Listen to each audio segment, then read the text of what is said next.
and for 199 years. Cheers! And the way that I am moving forward with what I'm dealing with is by standing on the promises of God. No weapon formed against me will prosper. And when I think about 199 years of Black press, I imagine that there were many times where we had to stand on those same promises. We are at a critical time in our country right now. And I think it is easy for people to get on their phones and doom scroll and the Oscars and do all the things, and we should be able to have moments of celebration and joy like we're having right now. But if I'm being honest, it's a little bit difficult for me because I am still facing federal charges for simply documenting the truth in my community. He should have Congressman Al Green.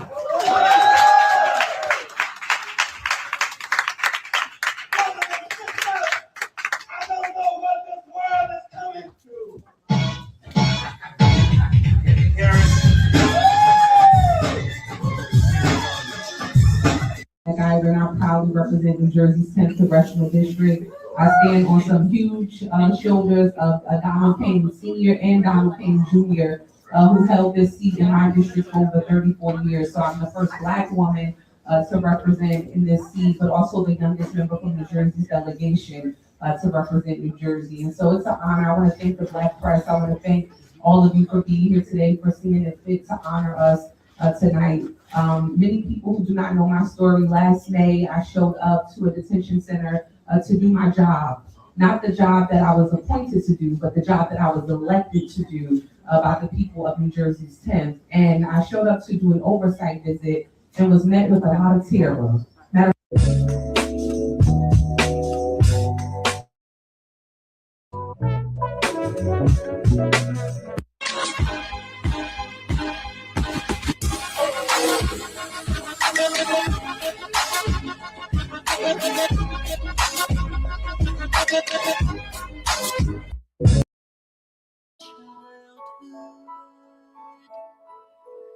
I'm searching for the world that I come from, 'cause I've been looking around and lost and found of my heart.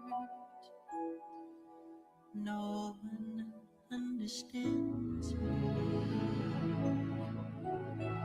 They view it as a strange eccentricity, 'cause I keep kidding around like a child with part of me.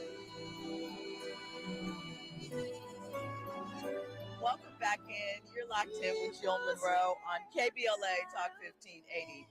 So we'll find that under, and he got jokes. He has a sense of humor. Listen, you know how this goes down, but if you're new here, 800-920-1580, that's the number that you can dial to get in on this conversation. You can also join us on social media, KBLA 1580. I'm at Stiletto Jill everywhere, or get the visual to go along with this audio experience. Hop into the YouTube chat with the VIPs. Shout out to them. They get the conversation going. Now, tonight, I am not breaking down these topics alone. I am blessed enough to be joined in the studio by not one, but two amazing media personalities this evening. I am joined by Niele Anderson. You may have seen her on the morning show for Black Press USA. You also have seen her work undoubtedly on the Shade Room Live. She is an executive producer of that show, child. You know they get to it.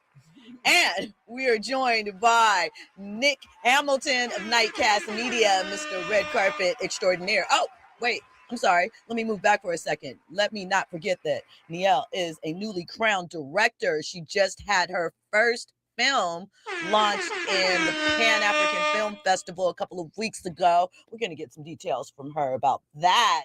And as we are joined by Nick Hamilton, who we know is everywhere, sports entertainment on the scene. on your radios. What's going on with you, man? I mean, hello, how y'all doing? Okay, not the Terrence Howard. Okay, really quickly, before we get into Terrence Howard, I wanted to know if either of you had any thoughts on Meg the Stallion.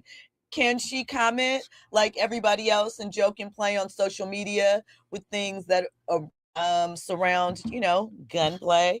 Or is it taboo considering how she has stated it has impacted her life? Who wants to go first? You said thoughts or thoughts? Oh, well, I will say, I mean, I think it's much to do about nothing. I think she's just having fun and she throwing shade at Bia. I think she's riding with her girl Cardi and she's throwing shade at Bia. Simple and plain. So yeah, man, it's just what it is. No big deal. I think it's cause and effect. You could do whatever you want to do, but you can catch some smoke for it. And so when I heard you talking about that, I was like, that's a great story for this week's show. But most importantly, my takeaway was that, girl, you know damn well that you, Tory Lanez, the shooting, we saw what happened. We was all at home during COVID. We was watching the live that you was posting. So we know the backstory on that. And when Nikki is causing smoke and talking about you, you quiet as a mouse. Ooh. And there we have it on that. We can revisit if you like. All right, listen. Terrence Howard was recently on a podcast and he revealed some troubling information about some incidents that happened in his childhood, right? It was a long-range conversation, right, on the PBD podcast.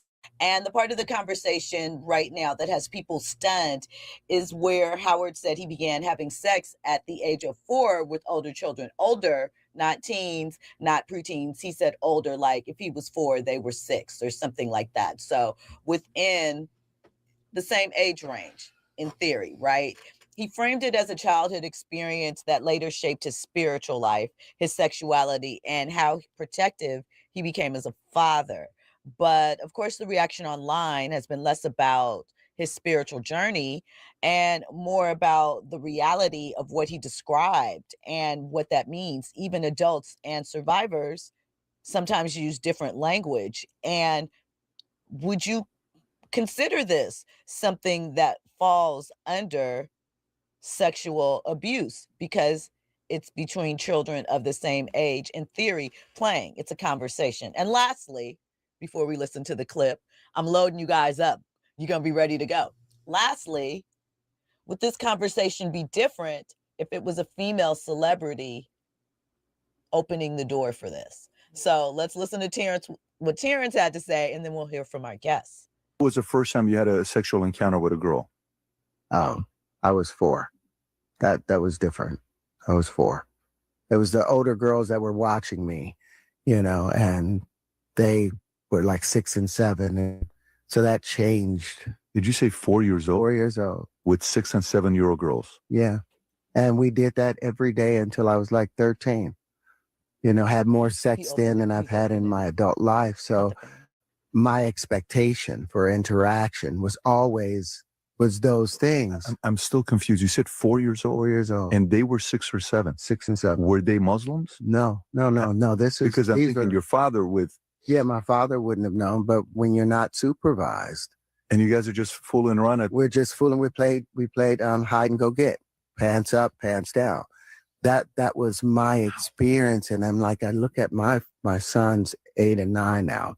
No, 9 and 10 now. And I can't imagine them getting involved in that, but I lost my innocence, it's effectively being molested. But then you have this. But not grown girls, 6 and 7-year-old girls. They were 7. They were about 2 years older than me and my brother. How long did that last? Up until we're like 13. But all the kids in the neighborhood was doing that. Oh, this is a neighborhood thing. You guys are just not playing and you're doing this. And we played hide and go get. What neighborhood was this? This was in Cleveland, Ohio. Wow. Wow. 30th and Central. Who's watching over you? Are you living with mom and dad's in prison? My dad's in prison. My mom, my dad had just gotten out of prison, but then he's at work all the time, and trying to.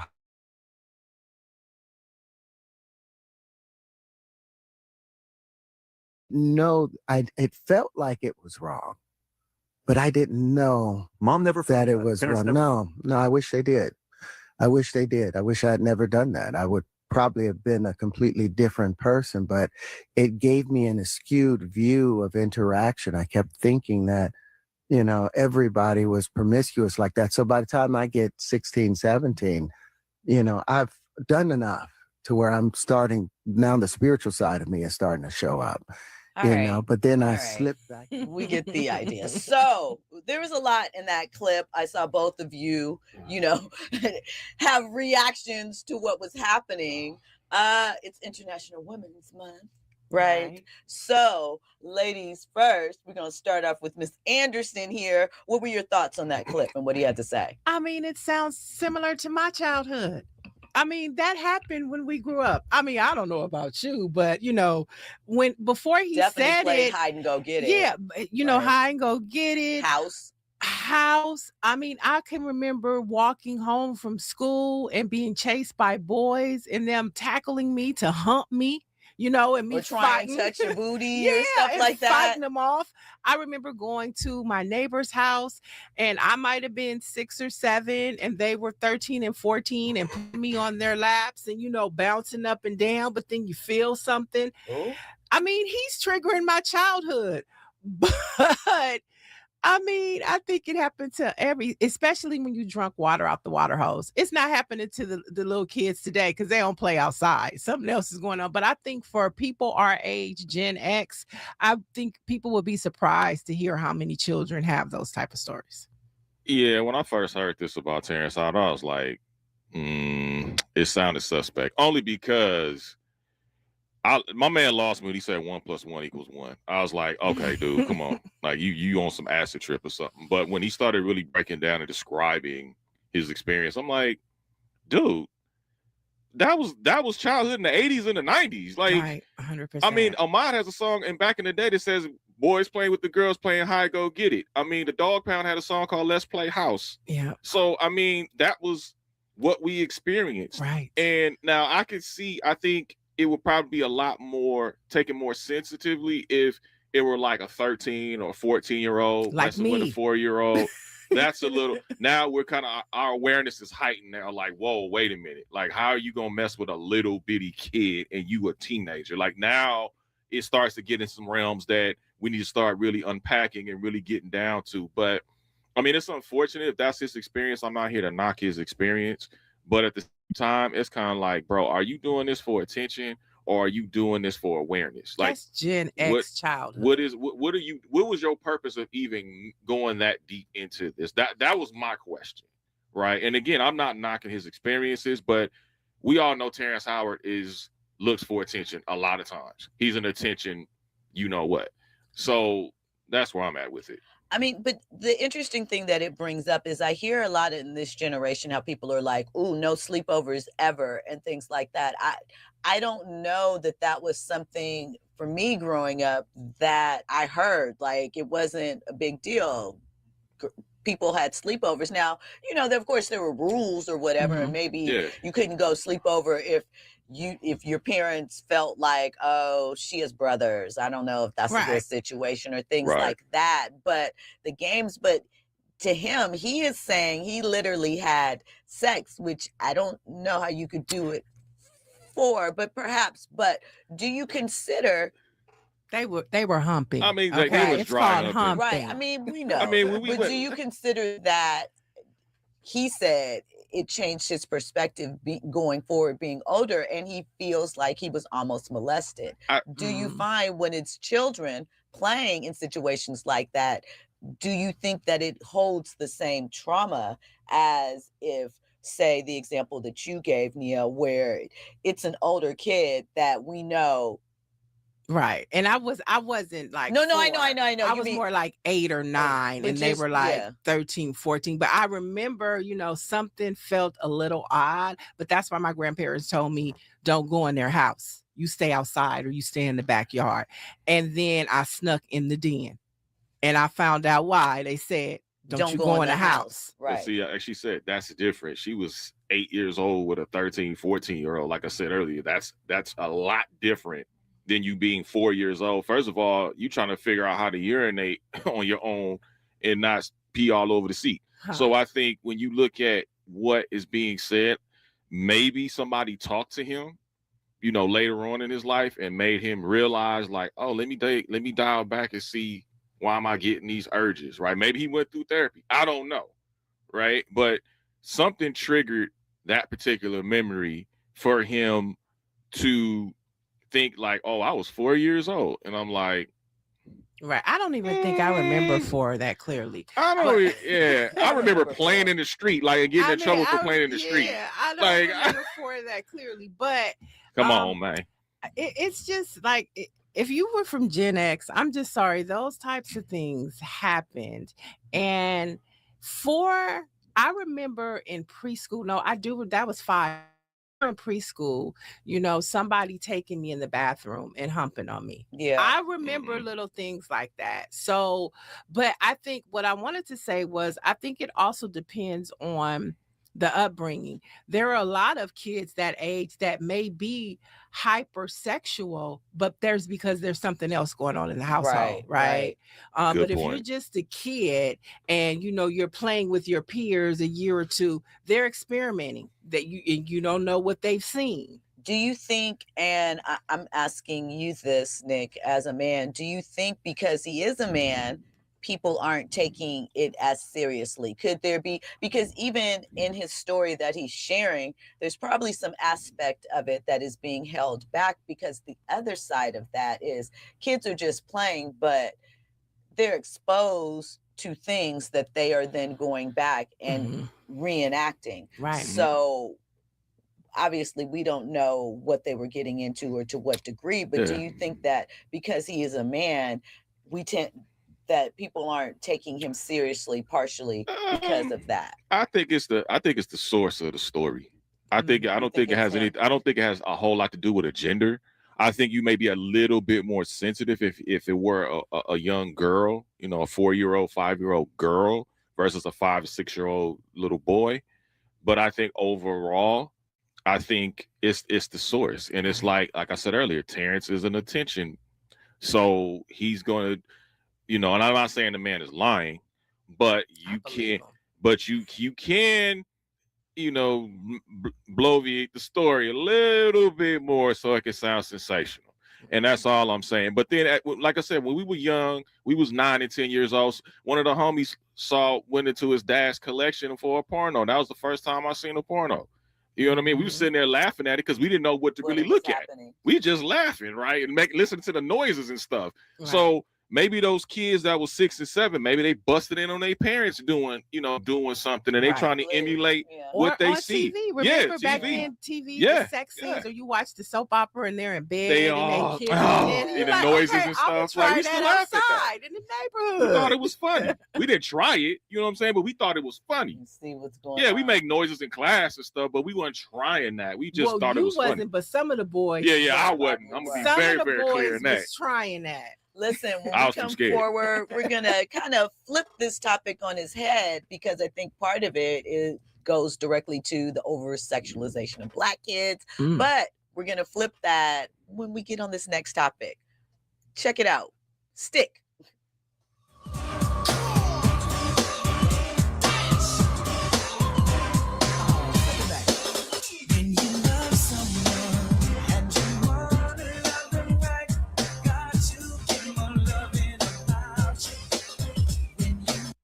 Welcome in. You locked in with Jill Munroe on KBLA Talk 1580.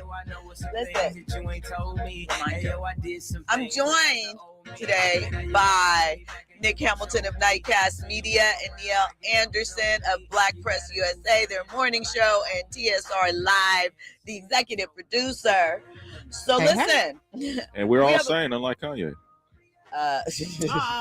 Conversation for another day. Kanye has a show coming up at SoFi. Yeah, 1 million people. 1 million people tried to buy tickets. That's insane. So you got 1 million idiots. All right. No, if it's Kanye and Sunday Service Kanye, I am 100% in. Give me my tickets. But if it is Ye post Kim Kardashian, maybe I'm not interested. But I am interested in Kanye.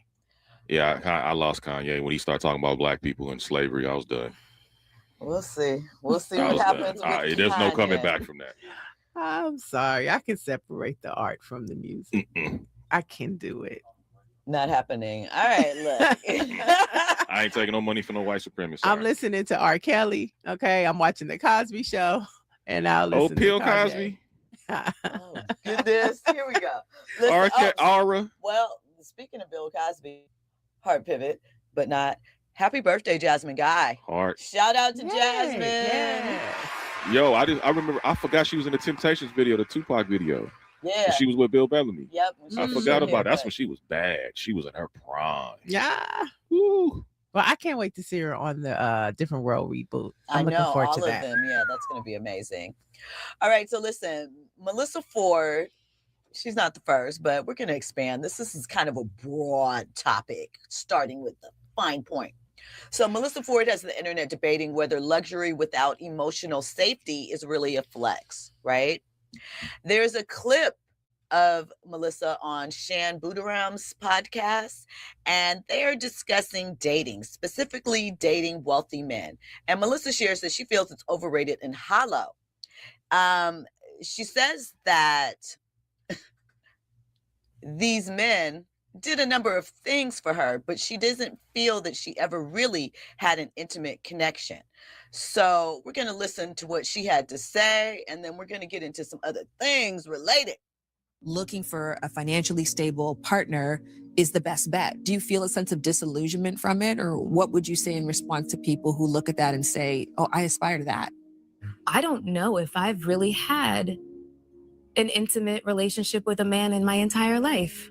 I dated men of means, so I started flying by PJ and staying in, wonderful hotels and incredible suites and traveling the world. And it just rings so hollow because then you'll see those same guys do that for other girls kind of thing, It's just men's with means that's nothing. I've spoken to women before who have a partner who has lots of means, and it contributes, may not be the only reason, but it definitely contributes to their feeling of appreciation to be in the relationship. And don't let me say that being like all rich men are pieces of that is definitely not what I'm saying. Yeah. However, I've dated enough of them that there is a consistency. I call it rich man syndrome. You know what rich man syndrome looks like? What? Somebody got to get that. Fame is a vapor, popularity is an accident, riches take wings. The only thing to endure is character. So one, I don't know why they added that music to that. That was a lot, the music they added to the clip. But who wants to give first thoughts? Go ahead, Nick Hamilton. First of all, that chick is deep as shallow. First of all, when did you have this sudden revelation when you realized there was not that much tread left on the tire?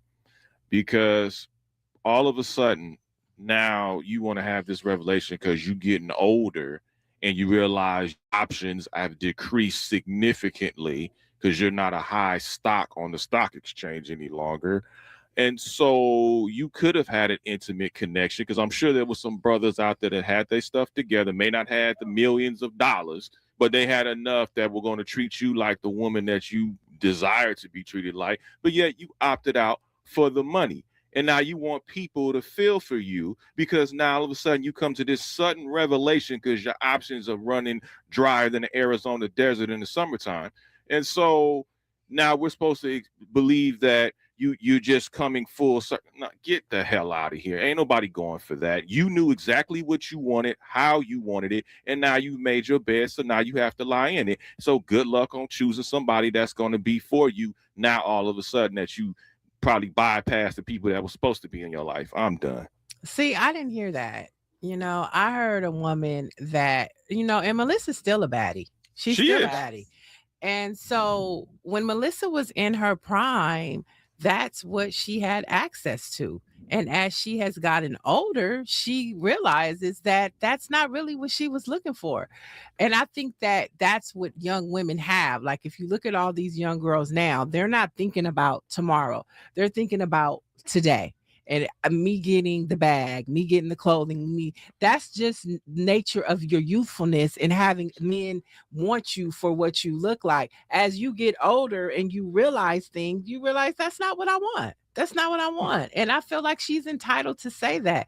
But I know for a fact, Melyssa has done the work on herself to know that, that's not the route that she could go. Because if she wanted to be in high-end places and have a rich man, she could. I'm not saying she can't, but it was a choice. And you made a choice. Right. So here's the thing. It's just like you said, that's the problem. You looking at today instead of looking at next month. Well, so here's the thing that I'd like to point out, just to throw a little bit of brevity to the situation. Realistically speaking, right? I'm sure that the men that she was dating at that time weren't exactly pining away for marriage either. You have to think, when you're in your 20s and 30s, are a lot of men in that age range generally, especially in the environments that she was in, looking for marriage? I'm not saying people don't get married, but we don't love them souls. Neither of them probably were at that moment. But we're not talking about marriage. Well, I'm just saying in a relationship, and based upon what she was talking about, like I said, I'm not saying there was a plethora of brothers that weren't millionaires, because she was that girl at that time, right? So you are in a particular environment, but that's not to say that there were absolutely no brothers stuff together. May not, like I said, may not be multi-millionaires. This is what I'm saying. I'm saying. She was looking at the price tag instead of looking at the person. Yeah, because she was having fun. But what I'm saying, the flip side of that is, it doesn't mean that the guy that didn't have the money had all the substance and wanted to marry her too. No, he might have wanted her for the same reasons that the rich guy. That could be too. Andy, I see you. Come, bring it in. I'm just gonna say, even at a young age, they probably weren't even thinking about having substantial type of conversations. Right, true. And let's talk about Melyssa. She's from Canada, so when she comes to the United States, she's not in the neighborhoods that we was talking about in our upbringing, like Terrence Martin, right? She came to the United States in a space of hip hop and of culture, and so she was not on 125th in St. Nick in New York, hanging out. She was in that hip hop culture environment. So those were the men that she had at her access. She was in that type of environment. She was on the yachts with Jay-Z and Dame Dash. She wasn't in the projects, the Marcy projects. So she was in her environment, and that's what she had. And she wasn't looking out. So why would you at that age? Why would you? But on the West Coast, she was on some of them blocks.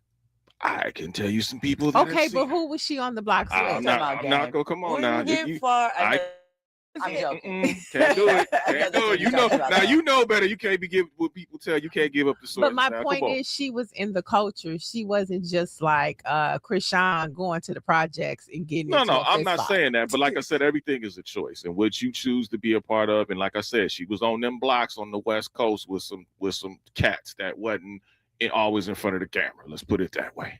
Andy, what were you gonna say? I guess the question I have is, and it probably was answered, later on in the podcast or whatnot, but like, considering those relationships were hollow to her, you know what I'm saying? What substance are you looking for?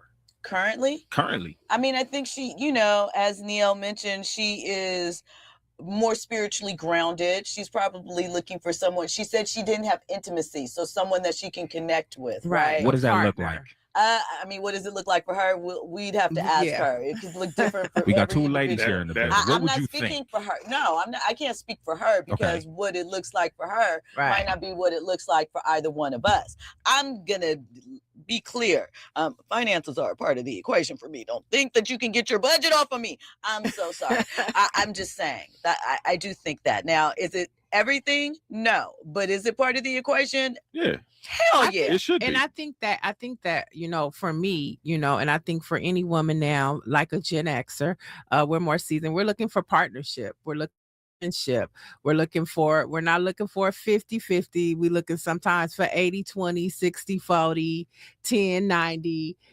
We're looking for, that partner that can pull the weight when they have to. And then when I have to pull the weight, but you're looking for friendship. You know what I'm saying? Sometimes you walk ahead, sometimes you walk behind, sometimes we walk together. I think that's what we're looking for now. Okay, I was glad you clarified that, because when you start doing the 60, 40, 80, 20 thing, I was glad you clarified But that. I wasn't talking about just like, the male with that. No, I'm higher saying that's why I'm ratio. glad you clarified that, because I was yeah. about to be like, wait a minute, you looking for a man or adoption agency?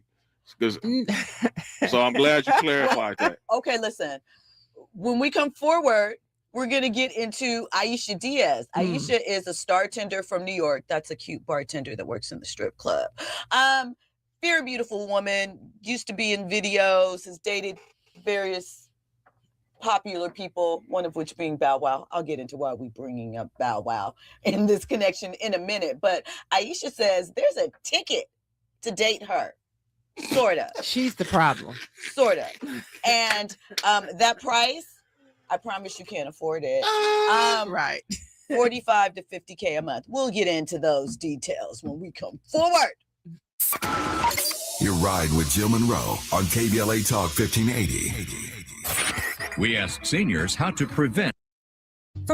Doesn't want her to work. Star tender, I mentioned Video Girl or whatever. She was on the Blackout with Ian and Rashad. They're part of the Earn Your Leisure Network. And the conversation was about dating. And they were asked, how much does it cost to maintain you, to date you? So her statement was basically, if a man wants to take her off the board, meaning he doesn't want her to work, she's a star tender, as I mentioned. So that means that she is in the club night after night where the ballers are, right? She's also has done videos in the past. She does OnlyFans. Okay. So she is basically saying the reason why it's that much is because if you want to remove me from going outside and making my money, you don't want me to work, you don't want me on social media, you have to replace that. And not just my bills. I also have to save money, because oftentimes in relationships with wealthy men, when they break up with you, right, especially if we're talking marriage and you've been with them for a length of time and you've given up career or all of these opportunities to follow them around from city to city, if that's what they're doing, if they're playing and getting traded a lot or whatever, you can, but it might be difficult to keep a regular job while dating a professional athlete, right? Especially one that wants you there with him as he moves. So having said that, she's saying, if you want to take me off the board, if you decide to break up with me, I'm 6 months down on my social media presence, which is how I make my bread. And now I got to go find some place to live and all of these things. So I need to be secure in this as you are secure in that. That's my interpretation of it, at least. Thoughts? I mean, so just first off, if she's talking about $45,000 a month, that's $540,000 a year. So she's talking about, in order to keep her on an annual, it's $500,000 plus. Okay. She says that's what she does for herself. Yeah. So that, let's just put that out there. It was so funny. I was talking to Tone Capone about this, and he did the math. He said that means I would have to make, not that he would have to make, but he would at least have to have $500,000 on reserve, right, to be with this woman.